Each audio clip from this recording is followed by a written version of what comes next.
ఇట్లా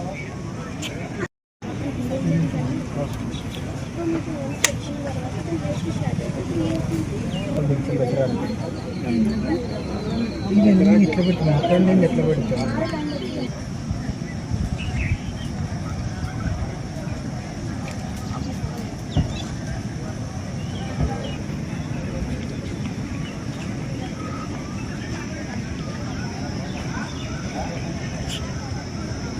వెరైటీస్ లేదు సార్ అక్కడ.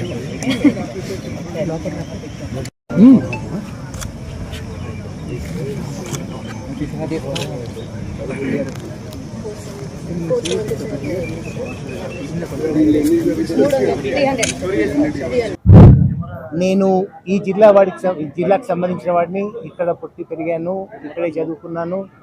కానీ ఎఫ్ఆర్ఎస్ అంటే నాకు కూడాను హస్తబలి అనే తెలుసు. కానీ ఇక్కడ 450 వెరైటీస్ ఉన్నాయనే విషయం చాలా రోజుల తర్వాత నేను ఇక్కడంతా చదువుకొని హైదరాబాద్కి వెళ్ళిన తర్వాత తెలిసినటువంటి విషయం.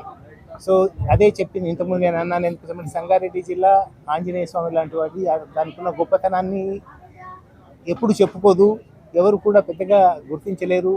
కొండాపురము క్రీస్తుపూర్వమే పెద్ద మహానగరంగా వెళ్ళినటువంటి ప్రదేశం ఇది.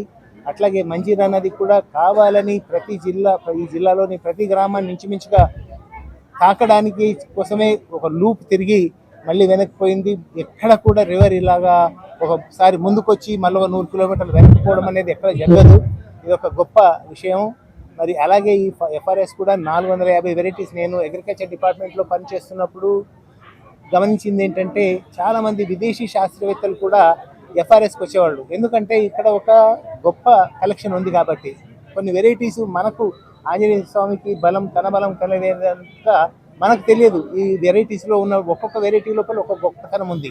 అది ప్రపంచవ్యాప్తంగా ఉన్నటువంటి శాస్త్రజ్ఞులందరికీ తెలుసు. కాబట్టి వాళ్ళు ఇక్కడికి చాలాసార్లు వస్తూ ఇక్కడ నుంచి జెనెటిక్ మెటీరియల్ తీసుకోవడానికి ఎంతో ప్రయత్నాలు చేస్తూ ఉంటారు.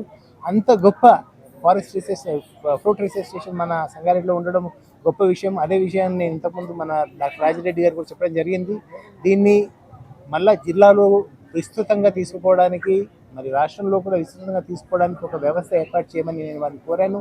దానికి వారు ఒప్పుకున్నారు. తప్పకుండా వారు రానున్న రోజుల లోపల ఒక వ్యవస్థను ఏర్పాటు చేసి ఈ ఎఫ్ఆర్ఎస్కు తగినటువంటి గుర్తింపు, ప్రాముఖ్యత, ప్రసిద్ధి తీసుకొస్తారని నేను భావిస్తూ సెలవు తీసుకుంటున్నాను.